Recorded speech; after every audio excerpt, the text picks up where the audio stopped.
Bonsoir, soyez les bienvenus dans Backcheck, une nouvelle riche soirée, riche en buts, en émotions. On a beaucoup de choses à vous dire avec Serge Pelletier, Florian Cons et bien sûr Stéphane Rochette. Mais si on devait résumer, Serge, les moments forts de cette soirée, qu'est-ce que tu retiens? Le maximum de réussite ce soir pour Fribourg-Gotteron. Berne, toujours aussi serein. Et puis Bienne s'incline à la maison devant un Lugano affamé. Et pour Genève, ça a été peut-être mission trop haute face à Zug. Mais on a une image du jour à vous proposer parce que c'est le coaching gagnant de la part de Mark French qui a réintroduit Jacob Mick-Flicker au tir de 2 buts ce soir.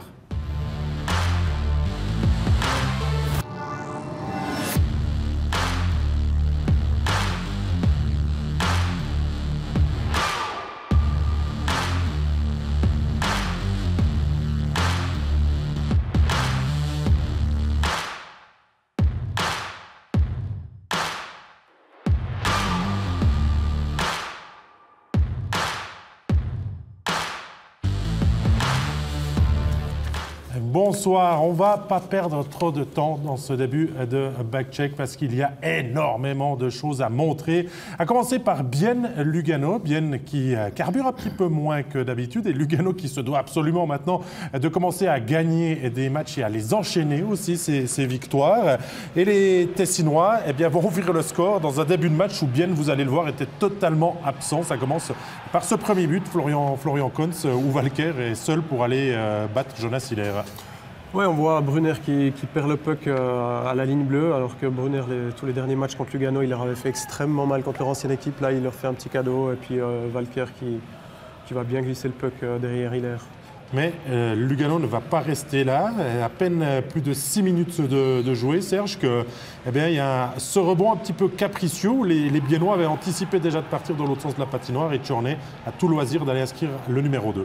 Oui, c'est une entrée de zone qui est menée par Claesson qui a, je dirais, à moitié avorté à la ligne bleue. Mais on voit les Biennois qui sont tous partis à l'offensive, comme on dit, la fleur au fusil. Et puis, c'est Tchorné qui en profite justement à saisir cette rondelle libre et puis enfiler le deuxième but luganais. Le tir pas mal, hein? Ouais. Le Nicard. Hein? Joliment fait. Shoot, et surtout, ça permet à Lugano de bien s'installer dans cette rencontre, d'autant plus que les Bianconeri ne vont pas en rester là. Profitent d'un jeu de puissance pour faire parler la maître puissance du tir d'un Neuchâtelois Romain. Le Feul, Stéphane, là aussi, c'est imparable. Oui, écoutez, c'est encore un bon puck. Claesson lui met le puck parfaitement, bien dosé. Hein? Pour faire un bon tir sur réception, ça prend une passe de qualité. Il faut qu'elle arrive au bon moment puis le timing soit bon. Bon tir de Romain, mais quelle passe de Claesson. 3-0. On se dit que Lugano maîtrise son sujet, mais c'est sans compter sur l'esprit de révolte de Biennois à domicile. Le premier but vient de la crosse de Michael Hugli, Florian, qui marque son 6e but de la saison. Ouais, une bonne réaction biennoise avec un shoot de Brunner. Et puis on voit il y a tout de suite 2 Biennois devant le but pour récupérer le puck. Et puis un bon rebond là, de Hugli. Il reste 24 minutes de jeu à ce moment-là. Bienne va pouvoir matérialiser son retour aux affaires en début de 3e période avec un but, on va dire, en rupture, volé là dans le devant du périmètre de Grégory Hoffmann. Le contre, Rayala, Pouillot, et ça fait 3-2 et Bienne là. Mais un coup de pression sur les épaules de Lugano, Serge. Oui, on a vu Lugano qui a voulu un peu trop spéculer offensivement et puis Bienne qui s'empare du puck pour partir en contre à 3 contre 2 et puis une combinaison Rayala-Pouliot, normalement, ça finit au fond du... Ça, c'est le genre de but qu'un entraîneur n'aime pas. Quand tu mènes 3-1 puis tu te fais prendre comme ça, 3 derrière la cage de l'autre côté, tu donnes une contre-attaque. Et heureusement, évidemment pour Lugano, Grégory Hoffmann est allé de son classique, un petit but. Oui, son petit but dans la minute 15 qu'il restait encore à jouer. Bien à essayer, bien s'est découvert et finalement bien encaisse le but. Mais pourtant, vous allez le voir dans l'enchaînement de cette réussite de Grégory Hoffmann qu'on revoit sous un angle différent, que Bien a encore eu un petit espoir avec un but à 59-43. Il va être inscrit par Tony Rayala dans un angle un petit peu impossible, Florian Cons. Ouais, Bienne y a cru quand même jusqu'au bout. Ils ont essayé d'aller chercher cette égalisation. Là, on voit un but chanceux, mais c'est bien joué quand même de Rayala. C'est qu'il reste très peu de temps. Il met directement le puck sur le but. Et puis, c'est des petits buts gratuits comme ça qui peuvent faire la différence. C'est ce qu'il veut faire. Hein? Ouais, c'est très bien qu'il y avait un déplacement du gardien, il y aura du trafic, mais dans les bottes du gardien, comme on dit, ça a bien fonctionné. Dans la cage vide, Giovanni Morini pour sceller la victoire finale de Lugano qui avait très bien débuté sa rencontre, qui avait posé les bases de son succès. 3 points donc importants pour la formation de Greg Ireland qui s'impose à la Tissot Arena. Bien, à l'inverse, n'enchaîne pas. On va dire, Serge, je crois que c'est vous qui l'aviez dit, que Lugano était plus désespéré, on voulait plus ce soir que Bienne. C'est ce qui résume cette rencontre. Oui, effectivement. Disons que Lugano est dans une position un peu délicate au classement, donc ça doit de montrer, comme on dit au Tessin, un peu plus de grinta que les autres équipes. Puis ce soir, je veux dire, avec l'énergie du désespoir, ils sont allés chercher 3 gros points à Bienne. Oui, parce que le temps presse certainement pour Lugano. On a quand même une réaction à l'issue de cette rencontre. Elle est du côté biennois. C'est un défenseur. Il porte le numéro 4. C'est Kevin Fay. Kevin Fay, ce match, vous ne l'avez pas entamé comme on doit entamer un match de National League? Pas du tout. On a commencé très mal. Même si on savait que c'était un match très important, on voit le classement, des matchs comme ce soir, on ne peut pas se permettre d'en faire plusieurs. Je pense que ça doit être le dernier, en plus à la maison, mais avec le début qu'on a fait, on ne peut pas prendre 2 buts. Après, c'est difficile, je pense, même si on avait la plupart du temps le jeu en main, on ne peut pas commencer comme on a commencé aujourd'hui. Il y a une belle réaction, on ne peut pas se contenter de ça, c'est ça? Ah, c'est clair, les belles réactions, on peut se les mettre je ne sais pas où, gentiment, parce qu'on va vers les jours où il commence à faire froid dehors et puis il commence à faire chaud dans les patinoires. Alors il faut se réveiller et puis d'avoir des débuts de match comme ce soir peut plus se permettre. Merci bien. Ah, c'est clair. On aime aussi bien la franchise de... Il finit pas ses phrases, mais on a compris. Nous, voilà. On va terminer le match Bienne-Lugano et enchaîner à la rencontre suivante. C'était notre match studio de la soirée, Lausanne contre Berne. Des Lausannois qui étaient 5e avant la rencontre et qui s'attaquaient quand même à un os, la formation très solide du CP Berne. Et regardez ce qu'il s'est passé dans cette rencontre. 3e minute de jeu, Giannoli venait, Serge, de faire un énorme big save sur un Lausannois et sur l'engagement suivant, Giannoli, cette fois-ci, ne lui laisse aucune chance.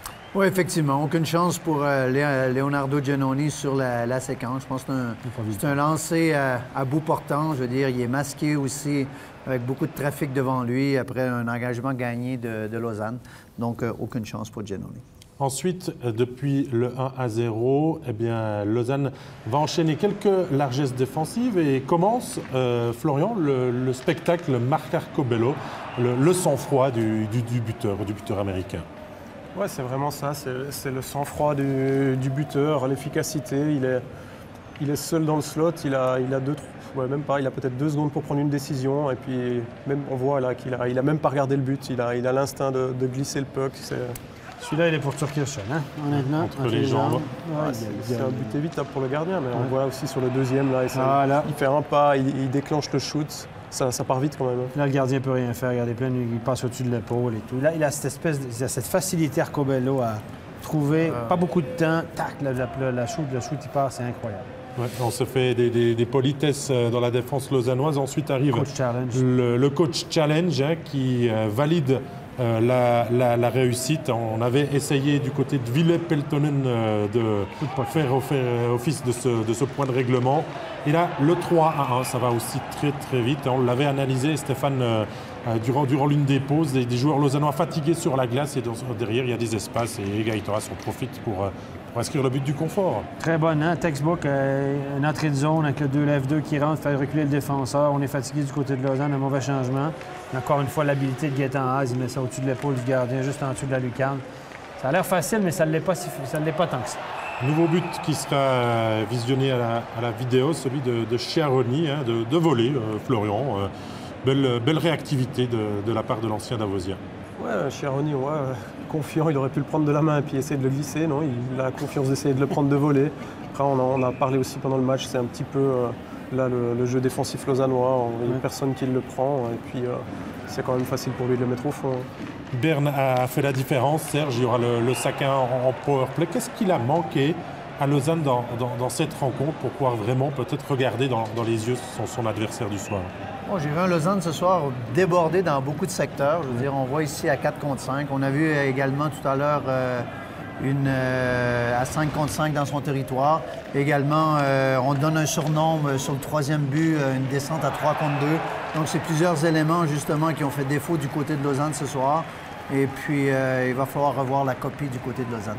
Il y a le sac à 2 de Lindbaum qui ne change rien finalement au résultat de cette rencontre. Berne continue finalement son tour de force, Stéphane, s'envole avec Zoub vraiment au classement.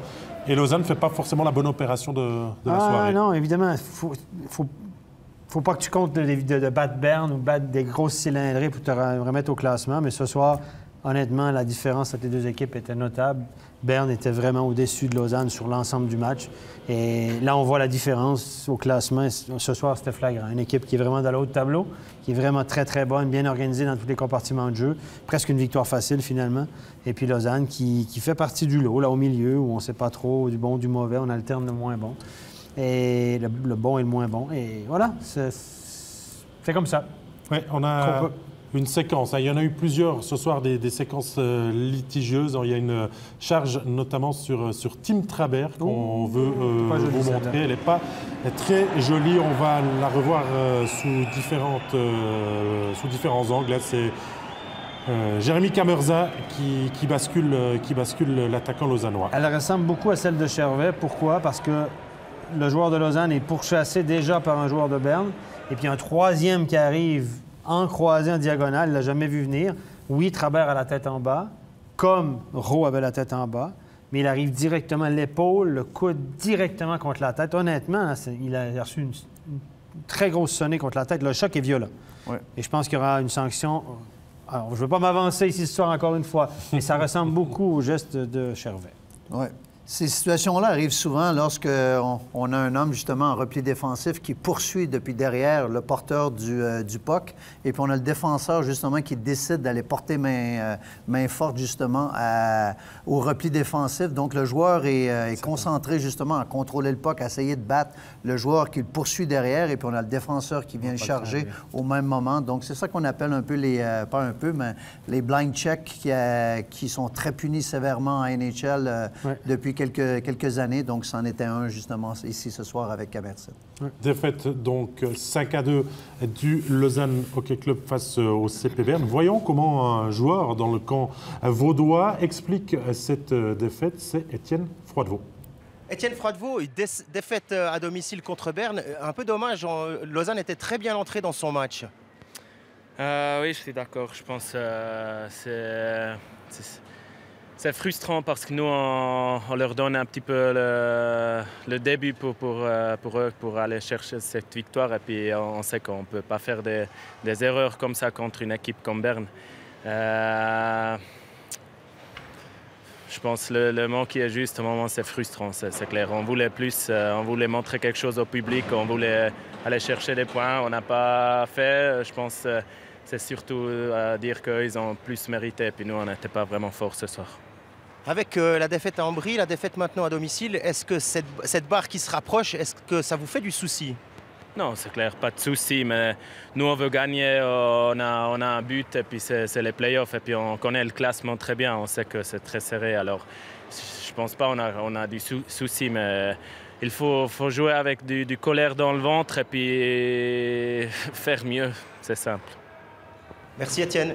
Aucun doute qu'il ne faudra que faire mieux pour le Lausanne Hockey Club lors de sa prochaine sortie. Comme c'était notre match studio, on va aussi passer à notre rubrique du top et du flop. Priorité d'abord au positif avec le top que Serge Pelletier va nous expliquer son choix de Marc Arcobello. Facilement trouvé finalement. Oui, effectivement. Je pense que Marco Bello, surtout dans la première moitié de match, avant sa pénalité de 2+10, a été l'homme justement déterminant du côté de Berne. Avec ses 2 buts marqués, il a déjà donné le ton au match. Il a pratiquement conditionné le score au cours de cette rencontre. Et puis, par la suite, ce fut chose facile pour les Bernois. Le côté négatif, Florian Kohn, il faut sortir et peut-être pointer quelqu'un du doigt. Vous avez choisi l'entraîneur du Lausanne Hockey Club. Ouais, je ne vais pas me faire apprécier par mon collègue de droite, mais c'est vrai qu'on aurait aimé voir peut-être une réaction de Peltonen, essayer quelque chose. On a quand même vu vraiment Lausanne, à part les 5 premières minutes où ils ont mis la pression, ils ont mis Berne un petit peu en difficulté. Tout le reste du match, on a vraiment vu Berne serein. Et puis on parle beaucoup de Peltonen comme un peu l'élève de Jalonen. Et puis ce soir, on a vu vraiment que le maître avait quand même bien dompté l'élève. Même à la fin du match, on en parlait aussi. On aurait aimé peut-être le voir sortir le gardien pendant ces 5 minutes de pénalité, encore essayer quelque chose.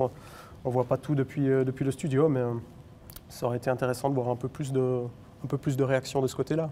Ouais, c'est une certitude que Ville Peltonen ce soir n'a peut-être pas osé trop pour aller bousculer, titiller ce CP Berne vainqueur à Malais 2.0. Autre rencontre très importante, Fribourg-Zurich, le classement c'est le 9e contre le 6e. Il y a 6 points d'écart entre les deux formations et Fribourg est donc averti qu'avec un succès aujourd'hui, il recolle au peloton. Donc forcément que la formation de Mark French est motivée. Mark French qui fait un choix fort, Stéphane, il sort Jim Slater, il relance Jacob McFlicker qu'on n'avait pas vu depuis un moment. Ben, des fois quand tu es entraîneur, tu essayes de brasser un peu les choses. On sait qu'offensivement, c'était pas ça du côté de Fribourg. Et McFlicker, dès d'entrée, il a l'air d'un champion, Mark French, il a l'air du visionnaire, du gars qui a pris les bonnes décisions. Ça prend un petit peu de chance comme entraîneur. Tu as essayé de brasser les dés, ça a tourné pour lui, tant mieux. Et ça a bien lancé Fribourg-Gotteron, puisque la suite était plutôt favorable. Ouais, avec Rossi, Florian Kohns qui revient gentiment après une longue période de disette et qui marque encore ce soir. Joli tir.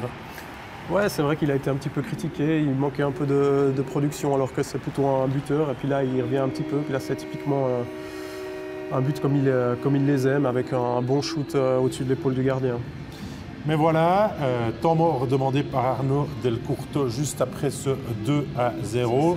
Il veut parler avec son nouveau staff et Mathias Seger, son assistant, à ses joueurs. Et derrière, ça fonctionne assez vite parce que sur le powerplay suivant, les deux défenseurs étrangers, Klein et Noro, à la finition, s'associent pour la réduction du score, Serge. Oui, c'est un tir à bout portant, justement, de Maxime Noro, sa spécialité. Je veux dire, on connaît son tir foudroyant. Et puis, le place, justement, dans la lucarne. Aucune chance pour Berra d'arrêter ce puck. Et puis, ce but en powerplay pouvait, dans un certain sens, relancer les affaires des Zurich Lions. Mais ça n'a nullement été le cas ce soir. Non, parce que les pénalités vont continuer et elles vont être en défaveur de Zurich. Et derrière, regardez, il ne faut que 5 secondes à Fribourg pour en profiter. Engagement, le puck sur le côté, la jolie vista de Miller pour Charles Bertrand. 3-1, ça c'est le but qui va lancer définitivement Stéphane Fribourg sur les bons rails. Ben, on gagne l'engagement du côté de Zurich à 4 contre 5, c'est ce que tu veux. Mais là, le problème, c'est que vous avez un droitier contre la bande au lieu d'un gaucher. Les deux défenseurs auraient dû être inversés. Peut-être qu'Arnaud voit ça différemment de moi, mais s'il y avait un gaucher, là, il aurait été plus facile à dégager. Défenseur et le puck à Paris devant la cage, tout comme cette séquence-là, un puck qui revient directement devant la cage, et c'est Julien Vauclair qui en fait Tristan. Tristan, excusez-moi. Ne mélangeons pas tout dans la famille. Mais il y en a 3, là, c'est un peu perturbant. C'est vrai qu'on va enchaîner les buts, Florian Kohns, parce que derrière, il y a une avalanche de buts pour Fribourg-Gotteron qui va marquer 21e, 25e, 32e, qui va mener jusqu'à 5-1 avec le but de... Bah, tiens, qui manquait encore à l'appel? Julien Sprunger. Ah, grande surprise. Hein. C'est vrai que ça aurait été bizarre de ne pas le voir marquer ce soir, mais je pense que ça va faire du bien à Fribourg, ça va redonner un petit peu de confiance, une belle victoire à la maison. Je pense qu'il devait y avoir des sourires dans le vestiaire après le match. Oui. Le puck avait des yeux ce soir pour Fribourg. Hein. Il y avait beaucoup de réussite, les pucks atterrissaient sur les cannes. Là, tout ce qu'ils ont raté dernièrement, là, ça leur est revenu ce soir. Il y a eu la réduction du score de Pius Suter sur cette déviation juste avant la fin de la deuxième période. Mais vous allez voir que derrière, eh bien, le pari de Mark French va payer puisque Jacob McFlicker va s'offrir un doublé ce soir, même si on a d'abord pris le temps d'aller voir la vidéo pour cette déviation. À vous de juger si c'est pas avec ces images qu'on va pouvoir donner plus d'éléments. C'est à la hauteur des épaules de Pius Suter. Pius Suter n'est pas très grand, alors bénéfice du doute aux arbitres. Très difficile avec la caméra, Didier Massy qui accorde cette réussite. Et voilà l'homme intenable de la soirée, servi par Schmutz. c'est Jacob Nick Flicker, le 6-2. Il y aura le 7-2, joliment inscrit derrière Serge par Andrew Miller. Tout le monde participe à la fête de tir et c'est un gros succès dans la situation actuelle du classement pour Fribourg-Gotteron. Oui, tout à fait. Je pense que Fribourg me semble très inspiré ce soir. Un peu moins les Zurich Lions, par contre. Ouf. Justement, on parlait de Del Curto qui reprend une équipe qui fonctionnait bien en début de saison, qui a perdu à Davos, qui a voulu changer d'entraîneur. Qu'est-ce qu'il faut à Del Curto pour réveiller cette équipe? Déjà la qualifier pour les playoffs, Stéphane, ça c'est une première chose, mais ensuite, est-ce que derrière, Del Curto peut avoir de la magie sur cette équipe très talentueuse quand même? Écoutez, j'en sais rien. Les Suisses allemands sont persuadés que oui, parce qu'il est érigé en véritable dieu, outre Sarin, comme on dit ici. Maintenant, pour l'instant, l'effet psychologique. Au début, s'ils avaient gagné, ils auraient dit que c'est l'effet psychologique. Puis là, ça ne marche pas, bien, ils disent qu'il faut lui donner du temps. De toute façon, ça allait tourner pour Arnaud. Dans les deux cas, on va lui donner du temps, puis on va lui donner du crédit. Mais jusqu'à maintenant, je n'ai pas vu un Zurich Lion transformé. Ça fait une semaine qu'il est là, on va lui donner du temps, évidemment, on va être gentil. Mais je n'ai pas vu de grande transformation ce soir, en tout cas. Ouais, il a bossé fort à Davos pendant 30 ans pour avoir un peu de crédit, quoi. Oui, on va lui donner sa chance. On va lui donner ça. Mais c'est vrai que c'est une équipe Zurich qui, depuis le début de l'année, peine. Elle n'est pas constante. N'arrive pas à enchaîner. N'arrive pas à enchaîner. Bon, avec Serge Aubin, on n'était pas bon à la maison. Là, avec Arnaud, on n'est pas bon sur la route. Donc, finalement, c'est compliqué. Mais voilà, c'est pas tâche facile. On vous disait qu'il y avait des charges un petit peu à la limite du réglementaire et qui ont conduit à des make-matchs ce soir. Regardez, celle d'Herzog sur Stalder. On va encore une fois revenir vers toi, Stéphane, pour avoir ton analyse. Bien, pour moi, c'est typiquement ce qu'on appelle une charge à la bande. Le règlement, il dit que si vous frappez un homme et vous le projetez contre la bande, ça devient une charge à la bande.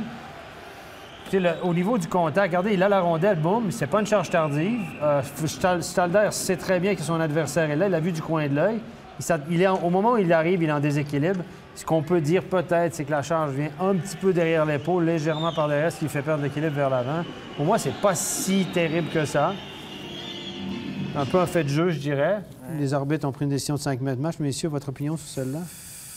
Moi, disons que le problème dans tout ça, c'est qu'il y a Herzog qui arrive à pleine vitesse, Stalder qui ne se protège pas vraiment. On dirait qu'il est un petit peu nonchalant, qui ne s'attend pas à se faire mettre en échec de la part de Herzog. Et puis, Herzog est quand même un gros bonhomme qui... Stalder est un petit gabarit, donc la force de frappe... il y a quand même un geste en direction du joueur pour le balancer contre la bande. Ouais, je pense que c'est beaucoup de petits facteurs mis bout à bout qui font que ça devient impressionnant. Hein. On voit que Stalder, il fait juste la passe, il est un petit peu en déséquilibre. Herzog, il arrive quand même à pleine vitesse. Il fait quand même ce mouvement de donner un peu d'impulsion. Et puis, voilà, il est quand même à 1,50 m de la bande. Il ne peut pas vraiment se retenir, Stalder. Donc, c'est comme ça qu'il finit un peu mal. Hein. Il y aura encore une troisième analyse que l'on va vous proposer plus tard. Celle-là, elle est un peu différente. Vous verrez, je ne vous dis pas tout. D'abord, une réaction côté fribourgeois avec un des buteurs de ce soir, le Jurassien Tristan Vauclair. Tristan Vauclair, sacrée réaction après les deux défaites du week-end. Ouais, je pense qu'on récolte un peu ce qu'on a semé malgré les deux défaites qu'on a eues dernièrement. Je crois qu'à Lugano, il y avait beaucoup d'efforts. Le dernier match ici aussi. La différence, c'est l'efficacité devant le but. Notre powerplay a très bien fonctionné. À 5 contre 5, on met des buts. Donc ça facilite tout de suite plus les choses. Pour vous aussi, ça faisait un moment où vous aviez plus marqué. Ça a dû être un sacré soulagement de tromper la vigilance du gardien. Ouais, ça faisait quelques matchs que je cherchais quelque chose. Et puis voilà, j'avais dans le but les derniers matchs de vraiment rester devant le filet adverse et puis de mettre tout au but dès que j'ai une chance. Après, voilà, un but qui passe entre les jambes du gardien, donc c'est tout bénef pour moi, pour la confiance. Mais ouais, après, c'est qu'une petite partie du match. Je crois que toute l'équipe a vraiment bien joué et puis a fait son travail ce soir. Il va falloir garder la concentration pour les prochains matchs, parce que la dernière fois que vous avez eu un si large succès, ça s'était mal passé par la suite, et là vous allez à Rapperswil jeudi. Ouais, Rapperswil, c'est une équipe qui arrive à accrocher qui met en difficulté des équipes. Maintenant, ils arrivent à ramasser des points. Donc, c'est vraiment à nous d'aller là-bas. Je pense garder la confiance, comme on a eu ce soir. Et l'important, je pense, c'est vraiment les 20 premières minutes. Les 20 premières minutes de jeu, on voit que quand on commence pas bien le match, à la fin des 60 minutes, on perd beaucoup de points. Donc je pense vraiment essayer de commencer confiant et puis de mettre beaucoup de pression là-bas. Et puis, comme ce soir, jouer intelligemment et puis d'être patient. Merci Tristan. On va s'intéresser maintenant à une nouvelle équipe romande, celle qui était en déplacement à la Bossard Arena. Mission compliquée pour Genève. Finalement, la formation de Chris Maxorley ne craint plus personne depuis que sa ligne, notamment avec Winnick Wingels et Richard, fonctionne très bien. Mais voilà, quand on concède le premier but à la Bossard Arena, c'est jamais évident et surtout que ça a pas mal pioché, Florian, sur le côté du but de Gauthier Desclous. Ouais, quand tu encaisses le premier but à Zug après 40 secondes de jeu, il y a de fortes chances que la soirée elle soit quand même un petit peu longue.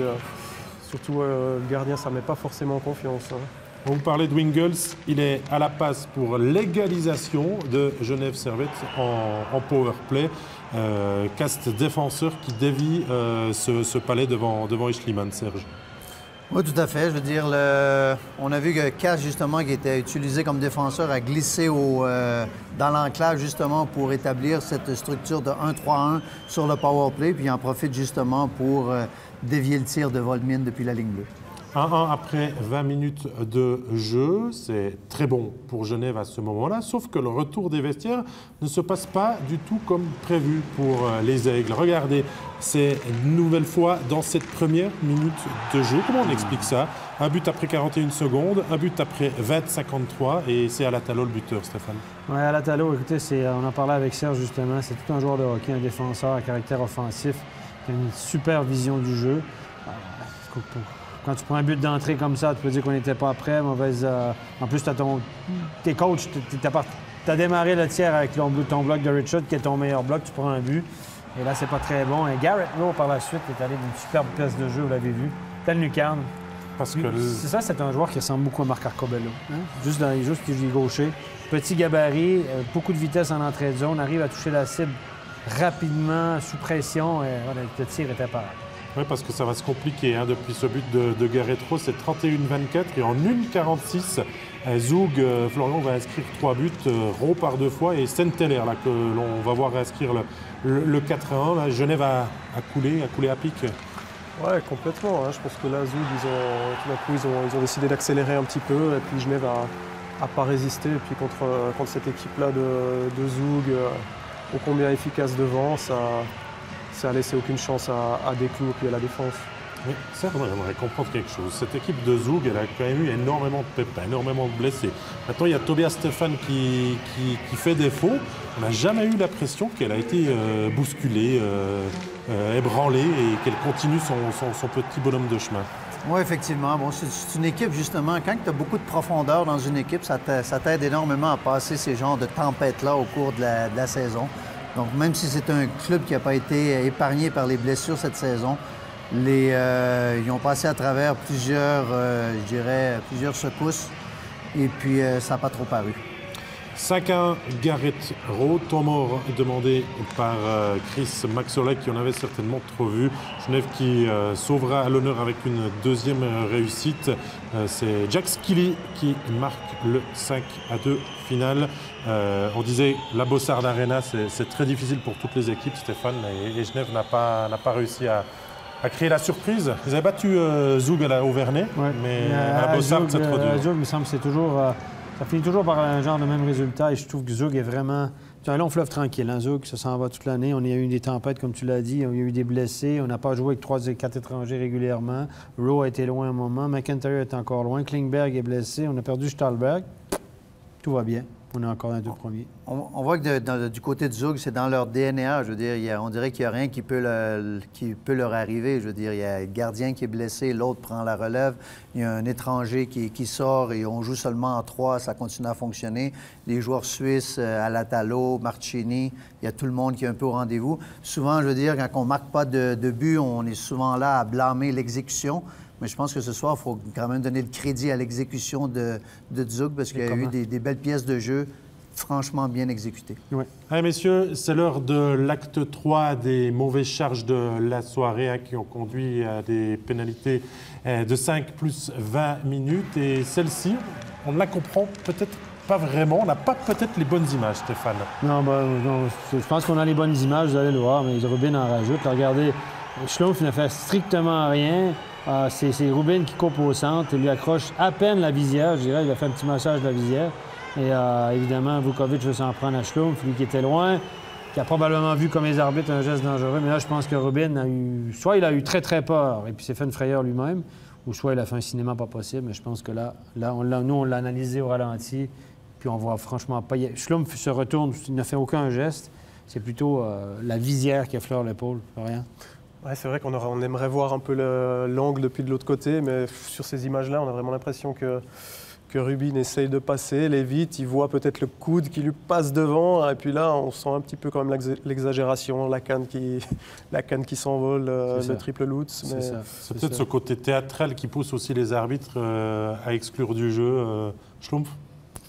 Oui, bien entendu. Disons que sur les différentes séquences qu'on a vues ce soir, on voit aussi qu'aussitôt qu'un joueur est touché au visage, tout de suite, il y a cette réaction. On l'a vu avec Berchi pour Lausanne ce soir. On le voit maintenant encore avec Rubin du côté de Genève.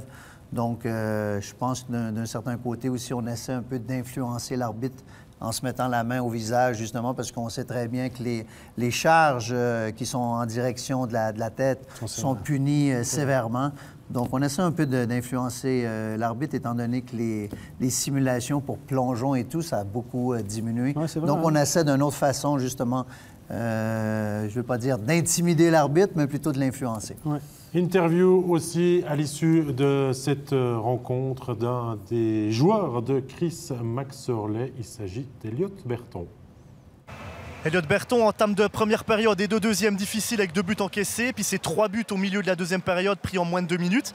Et qu'est-ce qui se passe dans ces moments-là? Bon, je pense qu'on a quand même fait une bonne première période. On sort du premier tiers avec un score de 1-1 à Zug. Voilà, je pense que c'était une bonne entame de match pour nous. Je pense qu'on était plutôt bien rentré dans le match. Et voilà, on sait que Zug, si on laisse 2-3 chances, on sait que ça paye tout de suite. Et voilà, c'est ce qui s'est passé dans le deuxième tiers.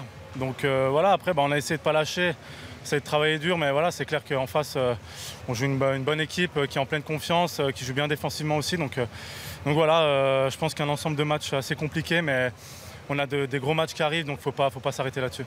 Justement, vous commencez la troisième période avec 4 buts de retard, mais il y a Ambry dans 2 jours et puis Langnau. C'est important de faire une bonne troisième période. Bien sûr, déjà pour la confiance, c'est clair que si on gagne le dernier tiers, c'est toujours, je dirais, bénéfique quand même dans la tête.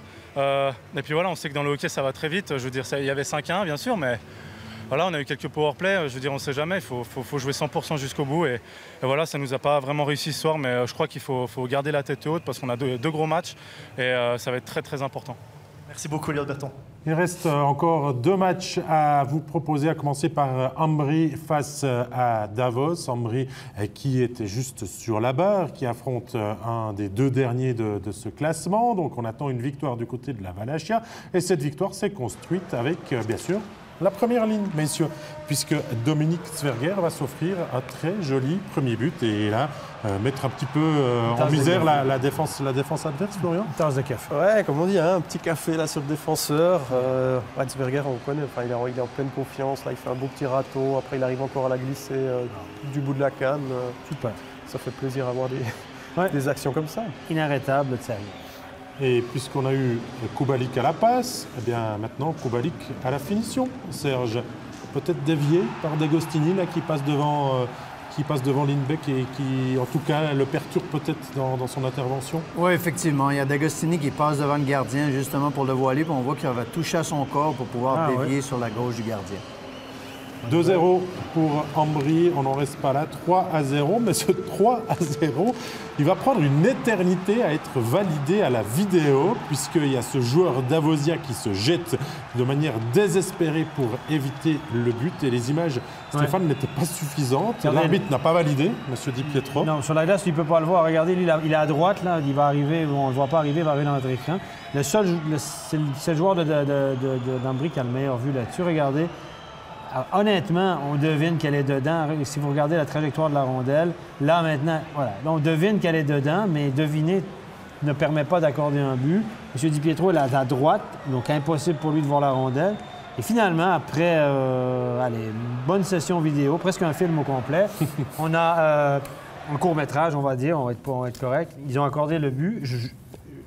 Ultimement, je pense que justice a été rendue parce qu'elle a dépassé la ligne. Mais techniquement, je ne comprends pas qu'on puisse accorder un but comme ça. On ne voit pas, il n'y a aucune image qui nous permet de dire le POC a traversé la ligne et ont renversé la décision. Les gars, vous en pensez quoi? Ça aurait été intéressant justement d'avoir leur opinion. Voilà, l'opinion de l'arbitre, savoir comment il a fait pour vraiment l'accorder. C'est vrai que tout le monde, on a tous l'impression qu'il y a but, mais concrètement, on ne le voit pas. Donc sur quoi il s'est vraiment, lui, basé pour dire...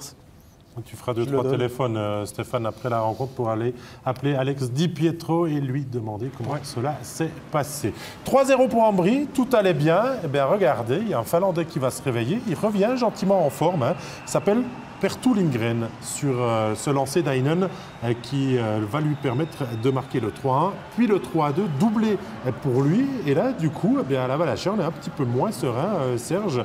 On avait bien construit le début de sa rencontre et on laisse revenir dans le match le HC Davos. Oui, Davos qui revient gentiment dans le match avec ce but marqué. C'est toujours délicat, justement, le score de 3-1 parce que tu subis le goal, le but suivant, et puis tu commences un petit peu à trembler pour les derniers instants du match. Sauf que Jiri Novotny passe par là et offre un succès supplémentaire aux hommes de Luka Tchereda. C'est là aussi, dans cette lutte au play-off, finalement.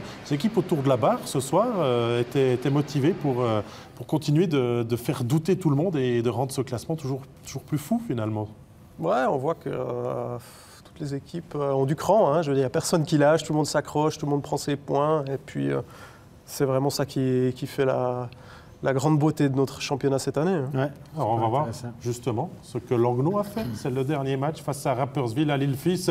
Langnau favori de cette rencontre, mais Rapperswil monte gentiment en puissance. Hein. Leur objectif aux Saint-Gallois, c'est d'être prêt pour la finale de play-out, certainement face à Davos. Et aujourd'hui, ça a commencé par l'ouverture du score de Chris Di Domenico sur un tir flottant là, qui échappe un petit peu, Serge, à Niffler. Oui, je pense que le gardien de Rapperswil, Niffler, va s'en vouloir sur le coup. Je pense qu'il croyait qu'il était pour saisir ce puck, et puis c'est effectivement passé en haut de son gars. Il y aura le 1 partout de Knelson à 4 contre 5. L'égalisation donc de Rapperswil. Di Domenico pour le doublé, Dostoïnov pour le 3-1 et le 4-1 de Langnau avant la mi-match. Pascal Berger, Langnau qui est accéléré, Stéphane, et qui a pu faire la différence face à une défense peut-être trop fébrile de Rapperswil. Oui, bon, Rapperswil, c'est toujours fragile et tout. Et puis Langnau à la maison, on sait que c'est quand même une bonne équipe, c'est du solide, etc. On a quand même pris le contrôle de ce match assez rapidement, finalement. Même si Rapperswil, on s'amuse à se faire peur un petit peu, mais Langnau a été, grosso modo, en contrôle de ce match. Ouais, peut-être que Langnau s'est dit qu'ils avaient fait le plus dur et ils ont laissé revenir, vous allez le voir, Rapperswil à 4-2, à 4-3, et il a fallu attendre les tout derniers instants de la rencontre, finalement, Florian Kohns, pour s'assurer d'un succès ô combien important face à la lanterne rouge du championnat. Ce dernier but qui sera technical goal, puisque le joueur s'échappait en direction du but chez eux. Cache vide, donc ce qui normalement aurait donné un penalty si le gardien avait été sur la glace. Comme le gardien est sorti, ça donne un goal automatique. Regardez, clairement, il l'accroche. Décision facile des officiers. Ouais, il n'y avait pas d'autre choix. 5-3 finale Langnau. Donc Florian assume son rôle de favori de la soirée face à Rapperswil. Ouais, je pense que même si Rapperswil est revenu assez proche au niveau du score, je ne pense pas que Langnau a eu de la difficulté à gérer ce match. Je pense que voilà, ils ont une certaine expérience maintenant, et puis on voit vraiment qu'ils gèrent quand même bien ça avec Heinz Sellers qui fait vraiment du bon boulot. Et puis il va falloir aller les chercher, je pense, les Edmontalois.